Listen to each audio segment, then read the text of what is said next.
Hey everyone, this is Steve Rozenberg with the Landlord Survival Show with Ryan Steinolfson from Accelerate Marketing. Yeah. All right, we're having a little bit of technical difficulties there, but I think we got it going on. Anyways, Ryan, thanks for being on the show today, buddy. How you doing, man? Absolutely, doing great. Thanks for having me. Great. So this is the Landlord Survival Show, and the premise behind this show, this is episode number 4, and this is basically the shit that real estate gurus don't teach you, and where the rubber meets the road, where the investors need to sit down and figure out what the F am I going to do that I have this property, and how do I get that return out of it every day that I was promised by the wholesaler, by the flipper, by the whatever you want to call it. And I don't understand this new environment called a business that I am now operating in. And the reason I created this show is because I was one of those people on the other side that was sold a lot of ideas and concepts that had no back end, no operation. And I got in a lot of financial trouble because I bought a lot of wrong things and I made a lot of wrong decisions. And the reason I created this show is because I want to help the investor that is out there that owns 1, 2, 5, 10 properties. They're trying to figure it out.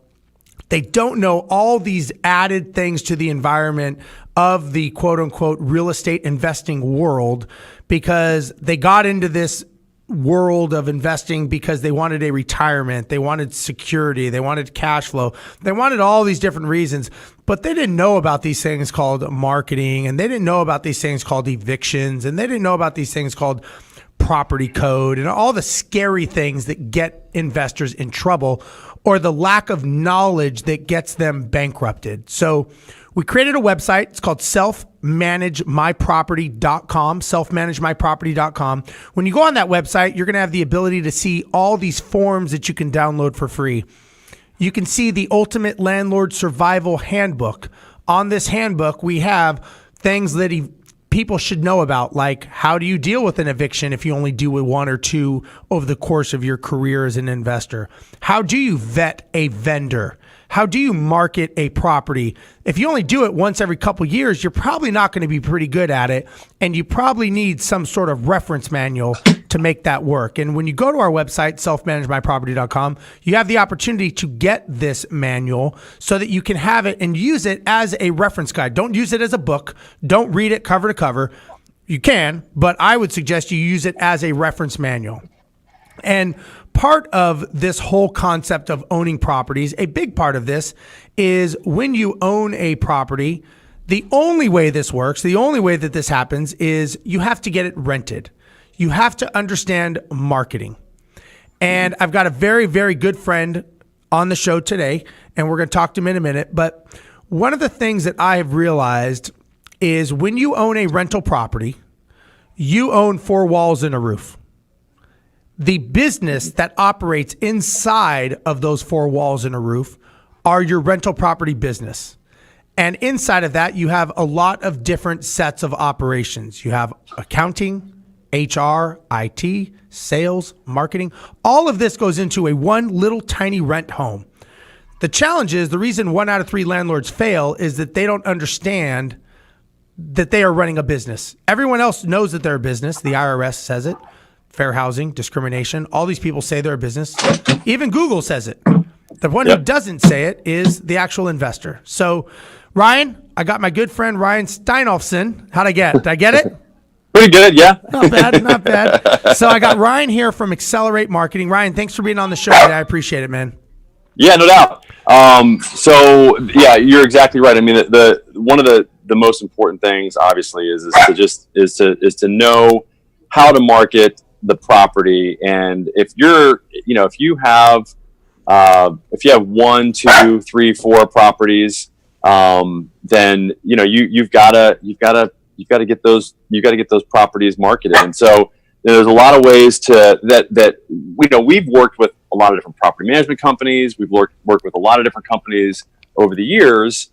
And what's interesting is, and I've done the same thing that you have. I mean, I've owned, actually I had up to, I think it was like 6 different properties at one time. 2 of them were duplexes in West Palm Beach or in that surrounding area. So I can totally relate. And I remember thinking, holy crap, what am I going to do? How am I going to rent these places? And this was back 20 years ago. This was 25 years ago. And I was the one who was doing most of the repairs. I was the one who was getting in there and fixing what needed to be fixed. And these weren't in the nicest areas. I had I had actually one that was in a totally different, it was in Phoenix, when Phoenix was, or when Arizona was going really, really well. I bought a property there in Surprise as well. And I rented that out, which was a brand new build. It was a brand new house. So I had everything from that to Section 8 houses in West Palm. And man, I remember, how am I going to get the next person in here? And every day that goes by, I tell my wife, like we actually just won a bid on the property here in San Diego, a little bit more expensive, almost 1.5 million. We went. So it's a 2-bedroom. Yeah, so it's a 1 bedroom on the hill, yeah. Right up there. It's a studio, and you won a bid. I love how you said you won a bid. Yeah, well, and I wait till I tell you the story behind this. I gotta hear this. Okay, so literally, my dog. It's actually good. I'll get to that in a second, but okay. I will tell you that getting back to how I was going to market those properties, every day that went by, and this is what I was explaining to my wife, is that we got to get that thing ready. I can almost see it up here on the hill. The one, seriously, the one that we just got, we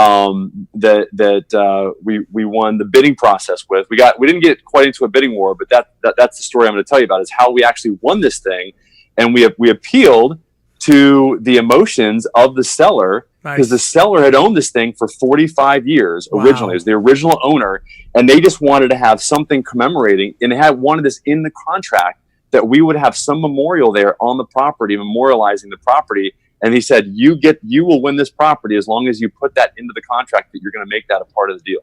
Really? That you're going to, yeah. So, and we took a picture of us with our dog, and sent it to him, and sent a long letter to him, and that works. It was a pocket listing originally. We ended up getting it though, because the guy's like, oh, I've got to put it on the market. I'm getting a lot of pressure from the family. So we put it on the market. We're like, oh crap, we're never going to get this thing. 2 days later, 11 bids later in 2 days, it was a freaking frenzy. And yes, we had to up our bid by 150,000, but we ended up still, it was well below market. I mean, it's a steal. Believe it is a steal. And 1,888 square feet is exactly how many square feet it is.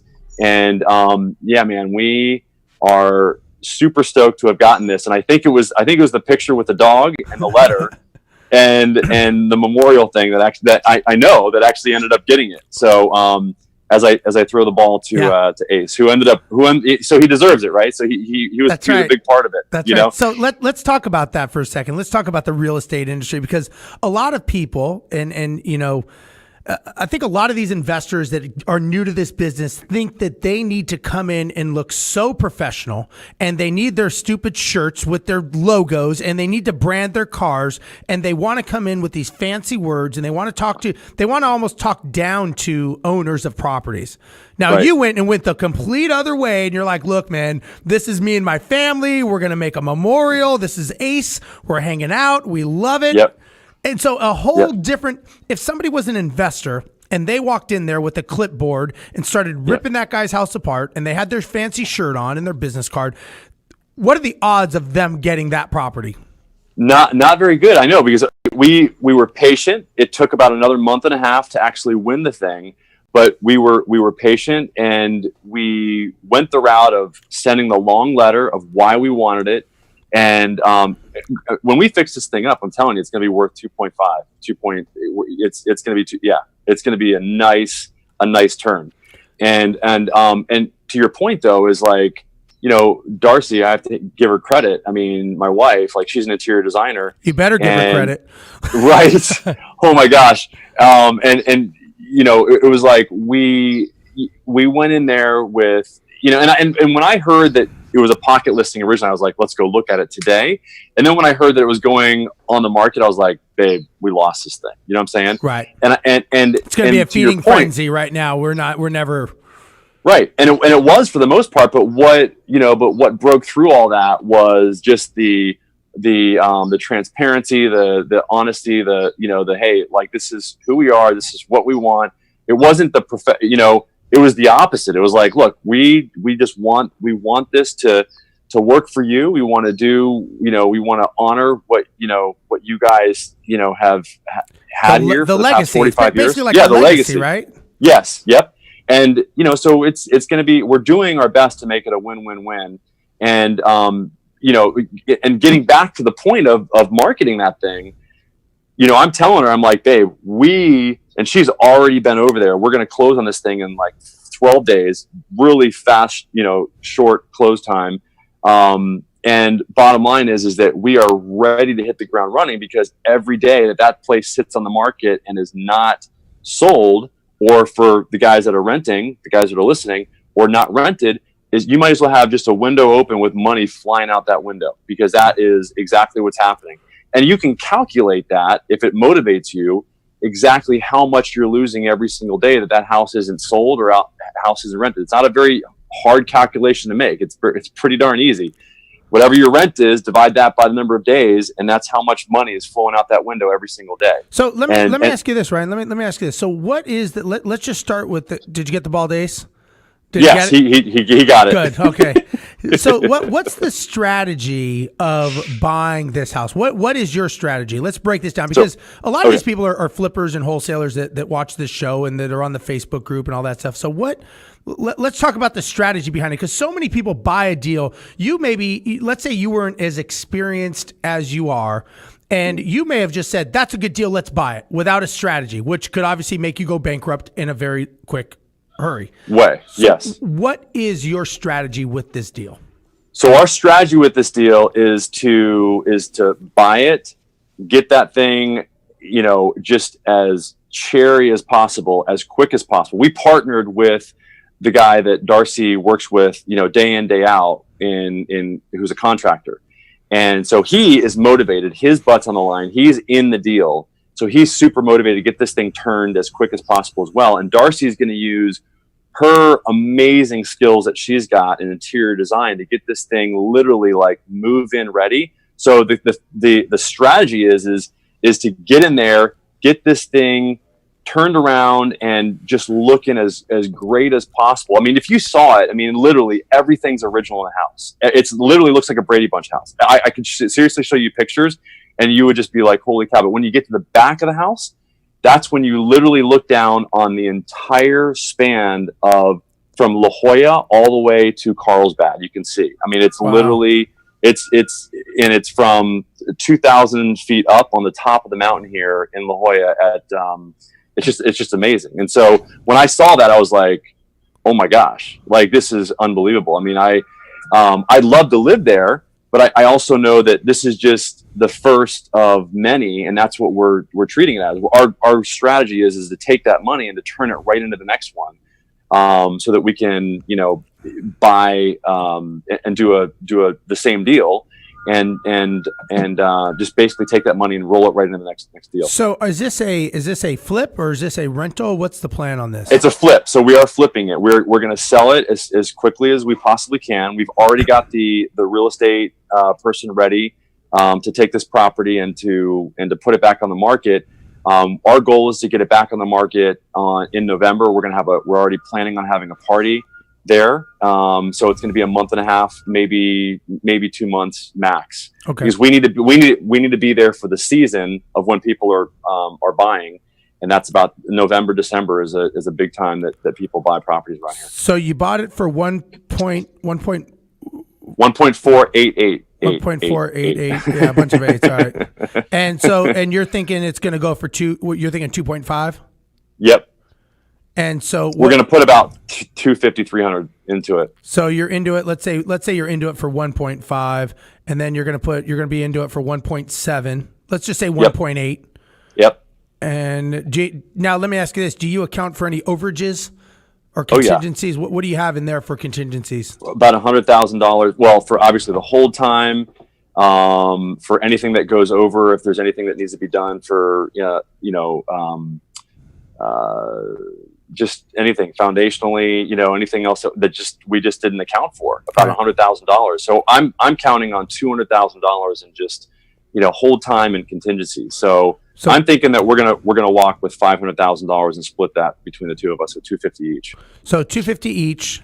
And how much time you think is going to be in on this? How much time from the time you close and the deal goes hot to the time you close again on the backside and walk away? What are you thinking? What's your estimate? So we're closing right around September 1st, and then we're gonna to buy it, and then we're gonna sell it sometime.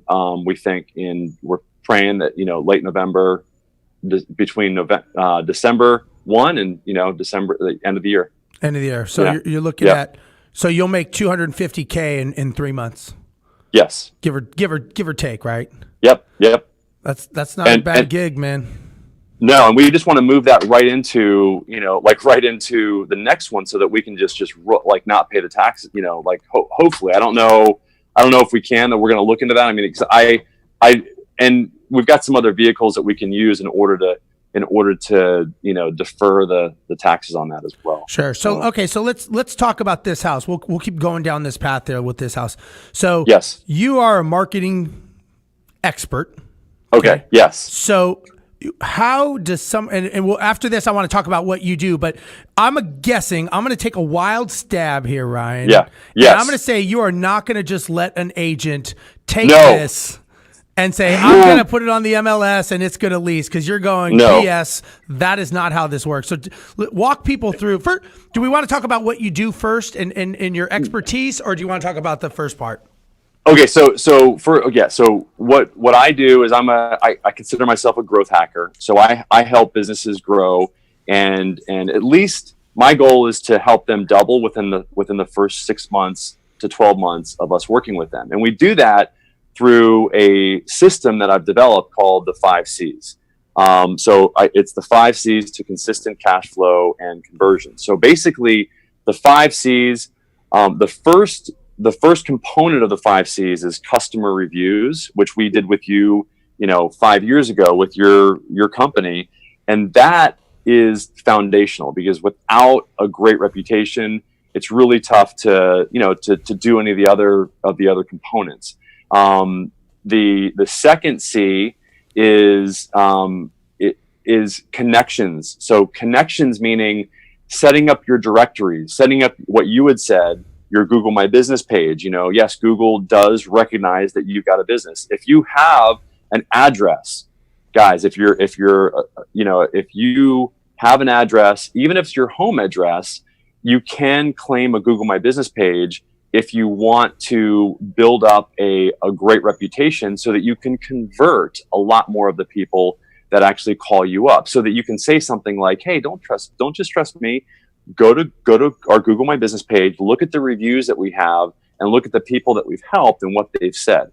I use this all the time, and I know that your team uses, the 400, and I just use you guys, by the way, when I was in Washington, D.C., and I spoke in front of the 400 people, 3 days ago, I used Empire, I used Liberty Management. And it's so funny. I don't know if you've noticed this, but you guys are literally back and forth between you and Kevin as far as who's got the most reviews of any property management company, by the way, I think, in the world. You and Kevin are 1 and 2, neck and neck. Really? I didn't know that.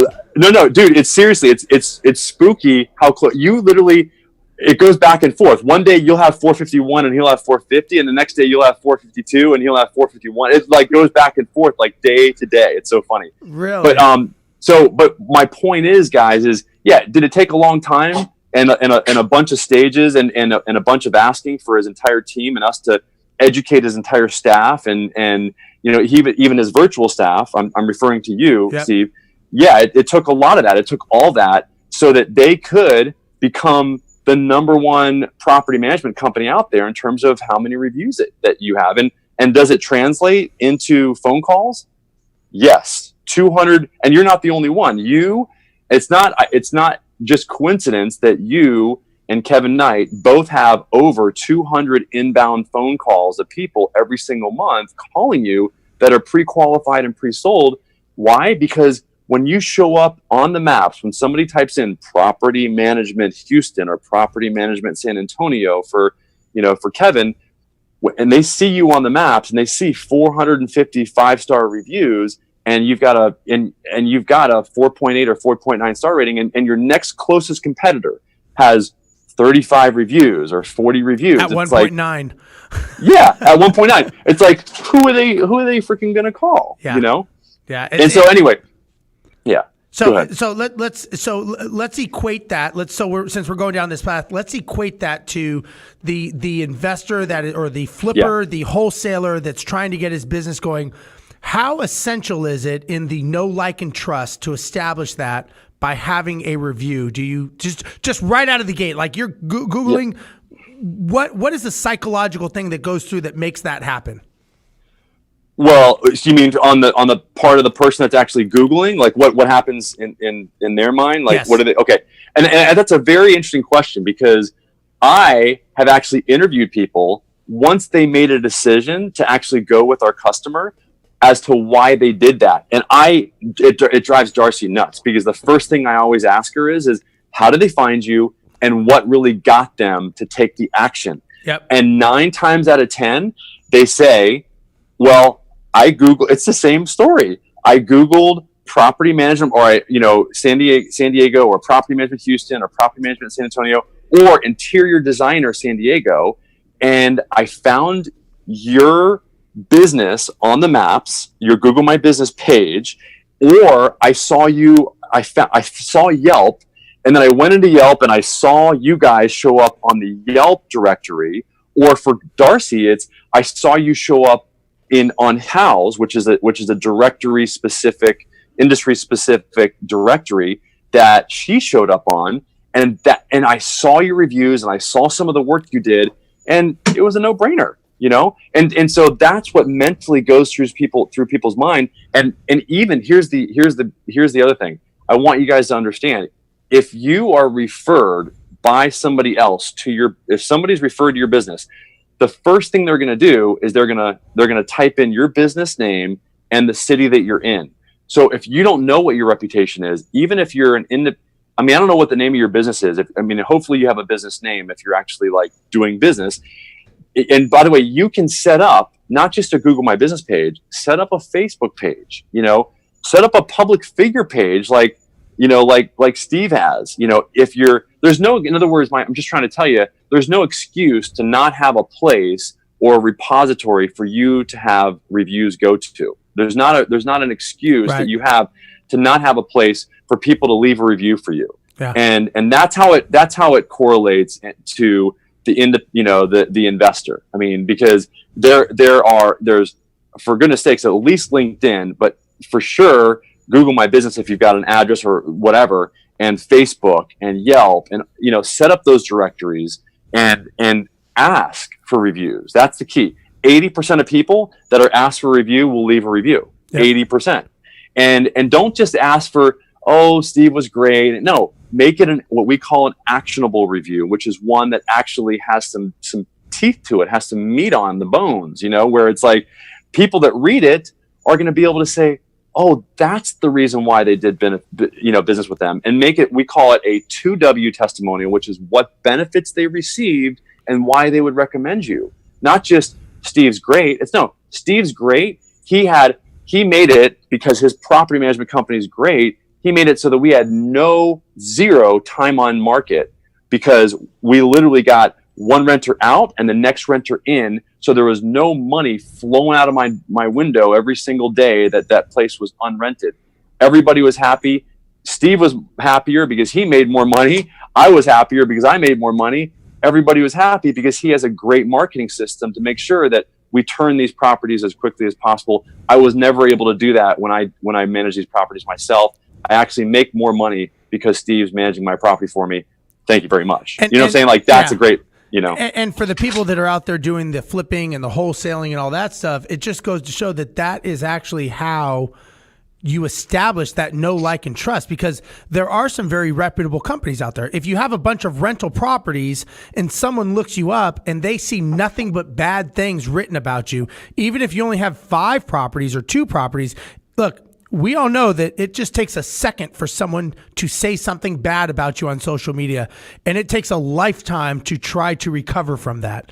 If you have, my thing is, if you're in an industry like wholesaling or flipping, or you have a rental property, and there is the chance that someone can say a negative thing about you or the property management industry, you have to have 10 times the amount the other side. So many people, it's funny, and I don't know what your thoughts are on this, Ryan. I see on these Facebook groups and such stuff, people will talk about, I've got this negative review. How do I get it removed? And how do I do this? And I'm like, why not just bury it with 20 good ones? Have 20 good ones say about how great you are and all the things that you do offer. Unless you're really that shitty. And if you're that shitty, then maybe you deserve the review. But if you're really that good, have some people speak up, get those reviews so that they go, yeah, you know what, they have a couple bad ones, but a lot of people are saying a lot of good things about them. Yeah, and not only that, obviously respond to the review. People can see through a review where it's like, there's more going on there. If you invite the person to come back into, if you're a retail store, to come back into your store, or if you're a property management company, to come back and visit with you guys and give you the chance to show them that you've changed. You know what I'm saying? Like, that's all people want to see. People make mistakes. Absolutely. Nobody's freaking perfect. I mean, come on. Yeah. It's funny. It's funny you say that, because I tell people all the time, I say, listen, the character of a company is not if they make a mistake. It's what happens if and when that mistake happens. Because if somebody is sitting there on the other side of the table and they're saying, I'm perfect, nothing's going to go wrong. Just like when you own a rental property, right? Yeah. If I said, look, Ryan, you're going to live in this house, it's going to be magical. You're going to ride a unicorn to work every day, and you're going to fart rainbows on the way there. It's going to be amazing. You're going to be like, this is great. Then when it doesn't happen, what do? You take to social media. But if you say, hey, look, man, you know what? This is an older house. I've done everything I can to fix it, but there may be some things that I did not catch. And if there are, I will gladly fix them, because I want you to have a great place to live. And because of that, if something happens, and there's a very, very good chance it will, set the proper expectations. If something happens, give us a call. We'll take care of it. And that's one of the things I think a lot of people have a hard time with, where they don't realize that they have to. Honesty sometimes in setting that expectations is so, so important. So, all right, now let's go back to this house. You got the house on the hill. It's got the view from La Jolla to Carlsbad. This agent is getting in the mix. You found her, you hired her. She says, I'm going to put it on the MLS and it's going to go. And you're like, hold the phone. Yes. Well, okay. So here a couple things. Number one, what I'm going to do with this property is I'm absolutely going to make sure that this thing has got a full 360 walkthrough tour. Okay. So I'm going to take my Mavic. I'm going to do an aerial, an aerial view of this thing. That's the key. I mean, I want to show off exactly what this thing has as far as a view, where it's at on the hill. It's literally like at the top of the hill. So leveraging all the tech, but also leveraging what are called DARE ads. Okay, so DARE is dynamic ads for real estate that Facebook allows you to use. Never heard of that one. So and this is great, especially, and this is something that is brand new. We just started offering these for property management companies, and also for real estate companies, because what happens is when somebody goes to your site and they view your property and on your website, what we can do is we can then show them ads that are specifically about the exact property they looked at on your website. In other words, if they looked at a 3-bedroom, 2-bath property, then what we need to do is make sure that when they see the ad, we say, hey, we saw that the other day that you went to our website and you were looking at 3-bedroom, 2-bath properties, in the price range of, $400,000. Here's 3 more properties that meet that same criteria, and then just scroll through the images in order to see the properties. And that's exactly that's the power of these dare ads, is they're dynamically created. That's why it's called dynamic ads for real estate. We can do the same thing for people looking at rental property. If they've looked at a 3-bedroom, 2-bath, rental property for $1,000 a month, then we want to basically show those same exact properties to those people in their Facebook, feed. And it's very customized, very specific, and people love them because it's like, that's what they're looking for. It's not as intrusive because it's actually taking what they're looking for and giving them more of that, which is exactly what they want. So let me ask you this, Ryan. Let's back it up a little bit, because you probably just talked about a college level advertising. If I'm the average investor and I own a property and I'm going to, I used to use Craigslist to lease my properties, and the local free newspaper. And now I'm going, well, shit, it's been 5 years. Okay, maybe I'll, how has marketing changed to lease my property? So can we start with that? Let's talk with the concept of how marketing has evolved to what it is today compared to what it was 5 years ago. Yeah. Okay. So the what it is today versus what it was 5 years ago is it's people are able to get information, obviously, at their fingertips with their smartphones, etc. So at the very least, what I would create if I'm trying to rent my property is, I would first and foremost, I would at least have a Facebook page, okay, that would allow me to do a simple walkthrough video tour, live or not live, or live. What I would suggest is do it live, and then if you think it's good, then just save it and then use that as the video. That is the video for that particular property, and that way you've at least got one place that people can go to in order to see all of the properties that you have available and that are for rent. And obviously, put the amount of rent in there, put all the specifics that you possibly can. And the beautiful thing about that as well is that because you've created a Facebook page, people can actually send you a Facebook Messenger message, and they'll be much more likely to send you a messenger message than a text message, because it's not as intrusive. It's not, they don't have to give up their cell phone number in order to connect with you about that particular property. And the beauty of that is that you can then engage with them if you're willing to step outside of the box. And this is really what's changed, Steve, is that people are open and they almost expect, or coming to the point where they expect to have a more customized marketing solution, meaning that not only do they expect that obviously they'll be able to see the properties in video, all your properties that you've got available, but that when you engage with them in that one-on-one chat conversation, it's not just text. This is where you separate yourself from the rest of the pack. You send them a video of yourself, a short little video, and it's so easy, guys. This is not hard. All you got to do is press the little camera button on, in Messenger, and you send somebody a video message. And man, think about the ability that you have to connect with people. That's what's changed. Is if I can sum it up, and this is the third C that I haven't gotten to in the 5 C's. The third C is conversations. Is starting more conversations. Before we got on today, we were talking about whether or not you have chat on your website, because it's all about starting more conversations with the people that go to your website and with the people that engage with you, whether it's on Messenger or even on text, where you can actually start a conversation and make it much more meaningful and much more where you're able to leverage more of the senses, which makes it so that people can read your body language. 80% of communication is body language, is vocal intonation. It's not just text.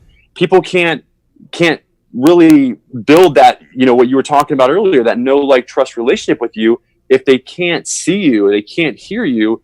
And you've got the ability through Facebook Messenger communication, where they've already seen your property, where now you can say, you can take your phone, just like you can see me right now, send them a message and say, hey, you know what?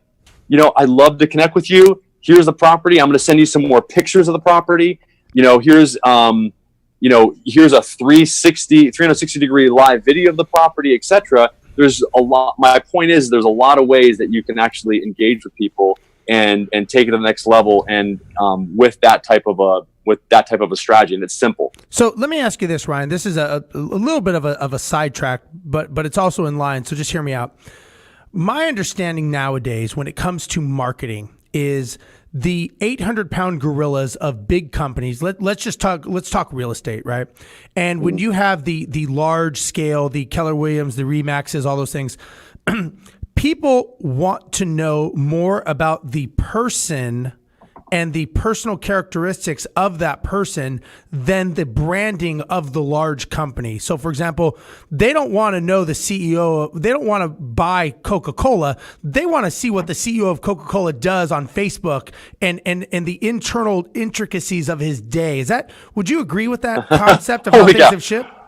Okay, so it's so funny you say that. That was like a softball, because seriously, when I spoke at this event in DC, one of the examples that I gave, because I knew that there'd be my goal was to get as many of these 400 people, by the way, to do a live video all at once. And I literally showed them. You would be shocked. I asked them how many people have gone live, and literally only 4 or 5 people raised their hand out of 400 people in the audience.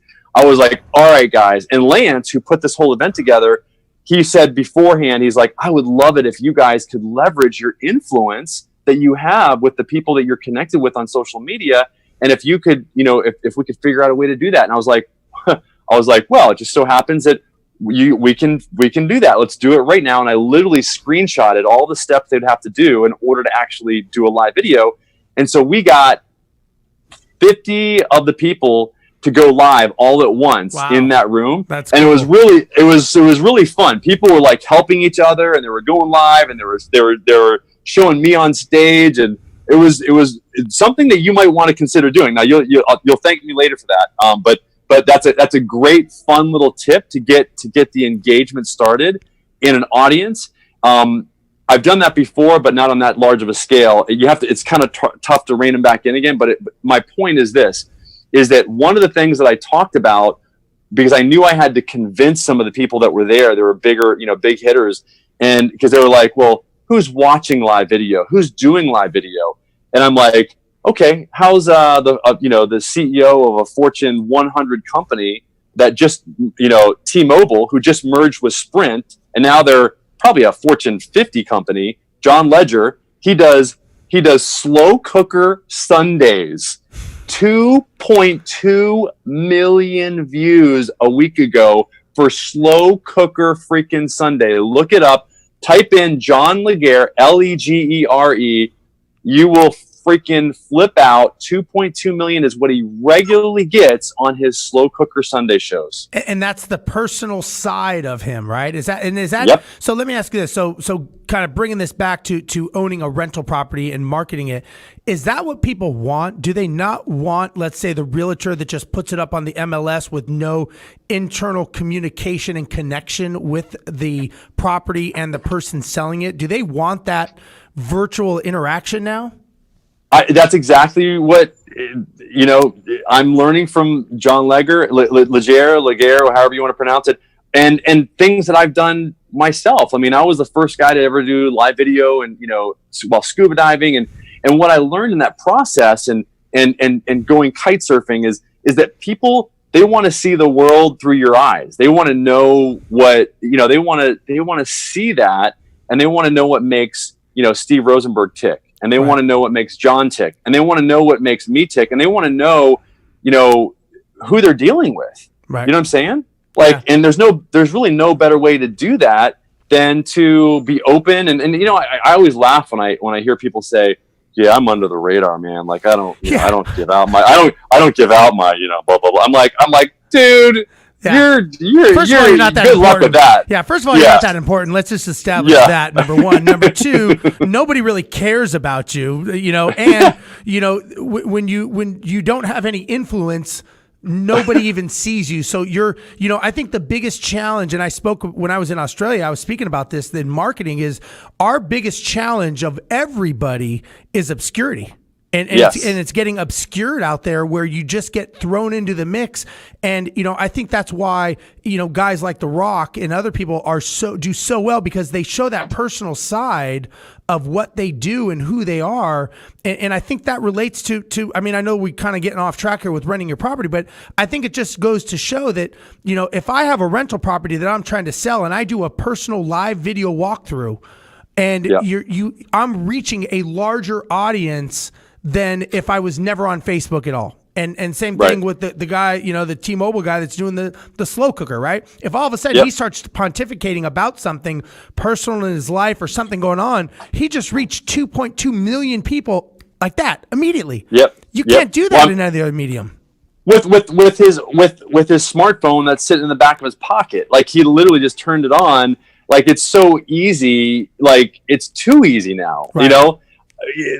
This is part of what I was sharing the other day is that, it's like, 5 years ago, you asked me what changed. 5 years ago, I would have had a semi truck behind me, with people in order to be able to do a live video. Like in order to be able to go live the way that I can to 2.2 billion people on Facebook.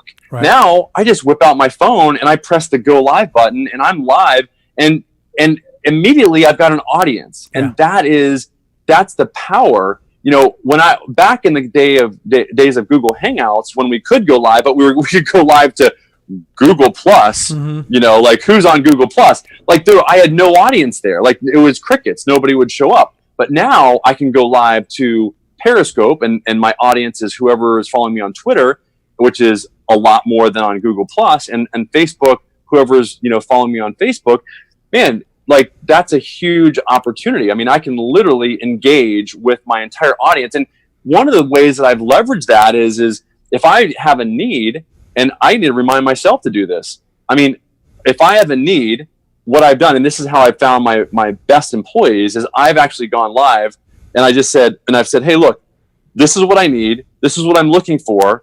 And I do that on my personal Facebook profile, not just on my page. I do it on my Facebook profile, and I say, Ryan here. Hope you guys are all doing well. These are the people that are, my brother, sister, mother, Aunt Betty, Uncle Jim. Like, you think they're not going to listen? It's me. I'm like, this is my need. Like, are they not going to want to help me out and share it? If they think about it, they're going to share it on Facebook Messenger to somebody that they know that can help me get what I want. So that's the power. Try it today. Forget about your rental properties. Like try it on something else for right now, and then prove to yourself that it works, and then go and do it. And here's what I would do. Here's a tip.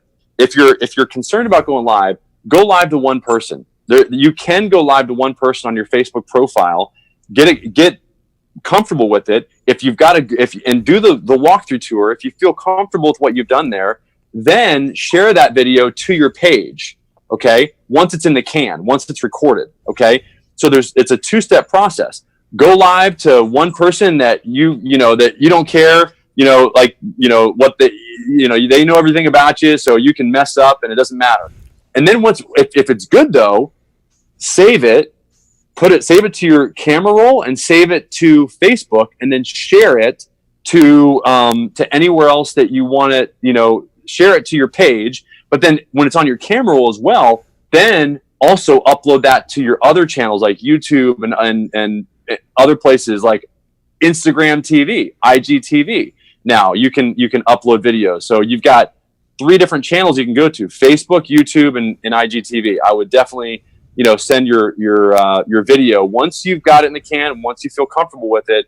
That way you take away all the fear, all the pressure, and you can do it as many times as you want. Well, and it's so funny, Ryan, is I'm not one that's we'll say I'm not shy of the camera, but I've got no problem doing it. And I remember talking to other people, and they're like, "Man, how do you get out there and just whip out 10 video blogs in an hour?" And I'm like, "You just hit record." And they're like, "Yeah, but I've got to get the green screen and the camera." And I'm like, "You know what?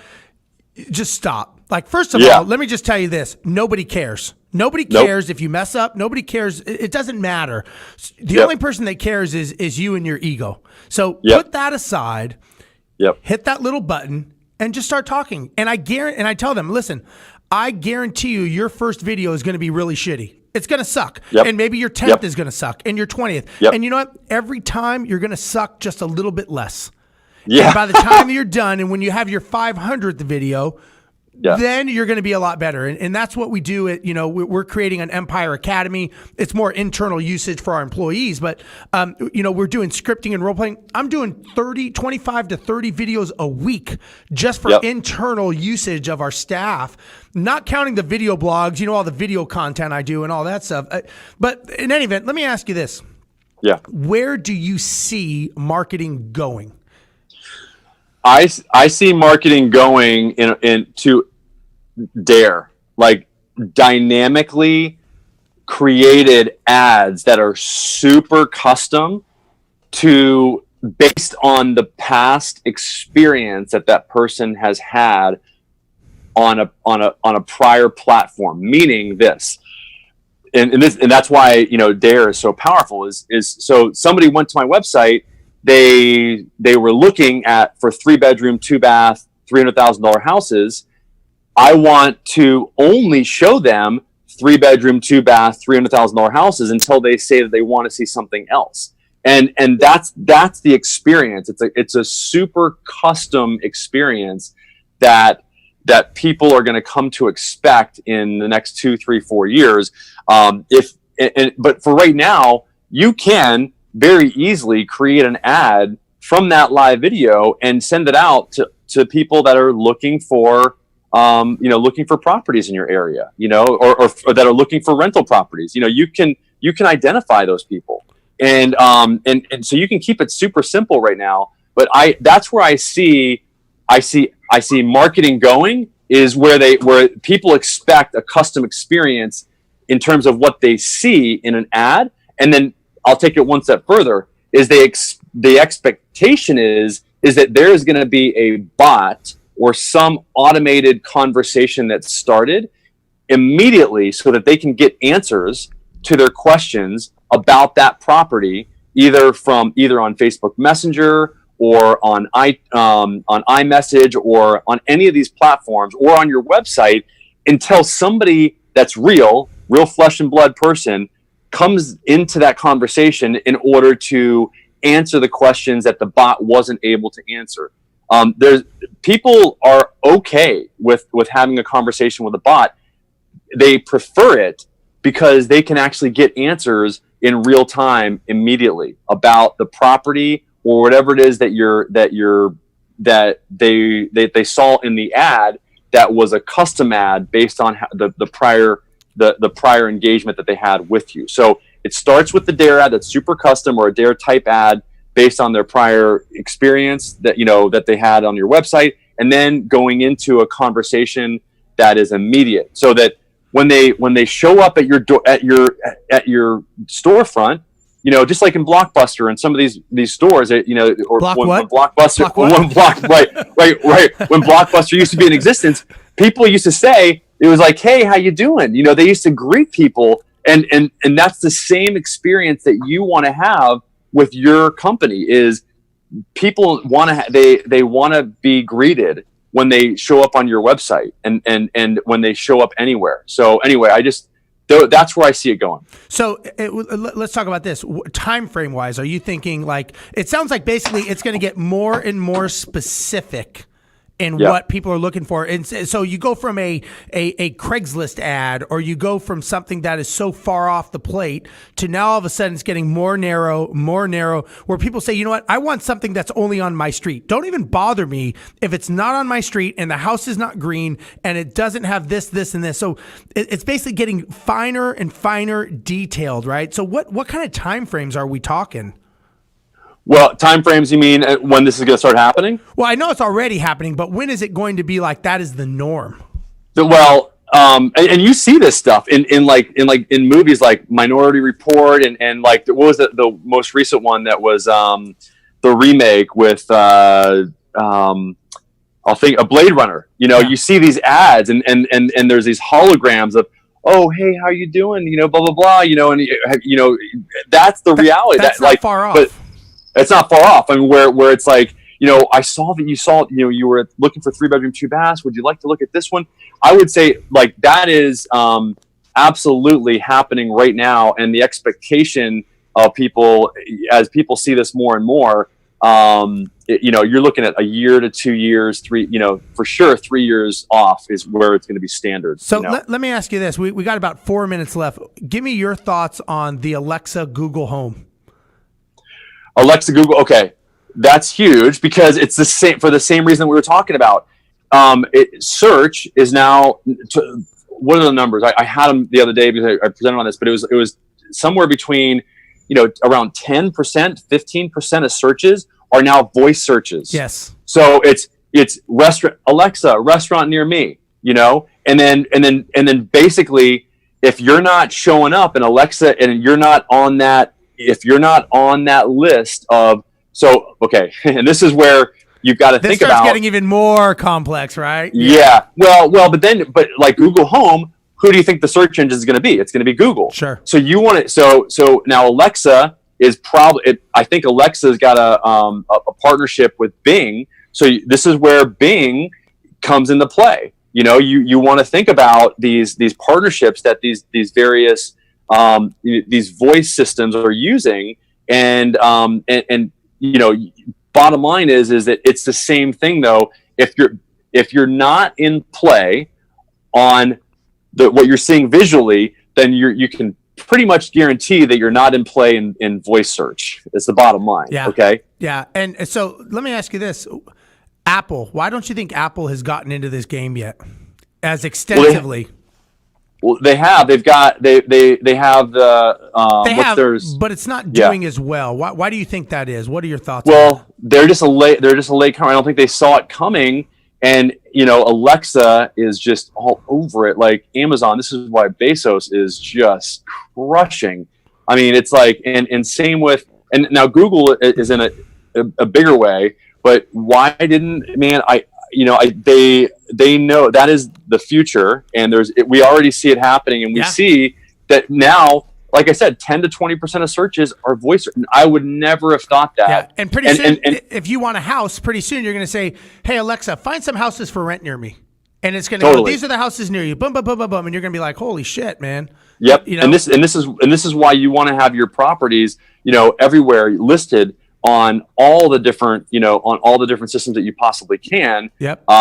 Because I would market them on Zillow. We're going to market this property. I mean, every which way that we can. We're pretty much out of time, and I know we got a little sidetracked, but hopefully people got an understanding of marketing and why it's so important. Ryan, if somebody wants to get a hold of you and they just maybe want to pick your brain or even use your services, because we've used you for years, amazing work. How does someone get a hold of you? Yeah, so they can go to our website, which is accelerateyourmarketing.com. That's ACCELERATE, accelerateyourmarketing.com.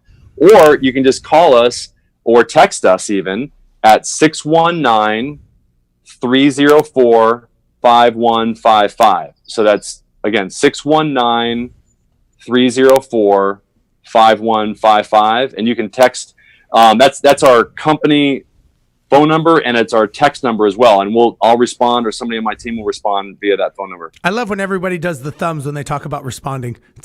It's so fun. That used to be video games when we were growing up, right? Now it means text messaging, But anyways, and Ryan, as always, man, I love chatting with you. I love picking your brain. You and I think so much alike, and it's great to hear what's coming down the pipeline from someone like you. And if anybody wants to check us out on the Landlord Survival Show, you can go to our Facebook group, Landlord Survival Show or Landlord Survival Group on Facebook. Also, we have a website, self-managemyproperty.com. There we have the Ultimate Landlord Survival Handbook. If you are an investor and you don't know what you're doing, check out that book. And so, Ryan, we got a couple seconds left. Man, thank you so much for being on today. I really appreciate it. Look forward to chatting to you next time. We'll have you on again. I want to hear how it happens on the show with your house. Yeah, me too. It's going to be fun. Thanks, Ryan. We'll see you, buddy. Thanks. This has been the Landlord Survival Show. Join us next time for more of what the gurus don't tell you about owning rentals. And for even more, find us on Facebook. Brought to you by Empire Industries Property Management. Built for investors, by investors. For more information about this show, visit our website, selfmanagemyproperty.com, home of the ultimate landlord survival handbook.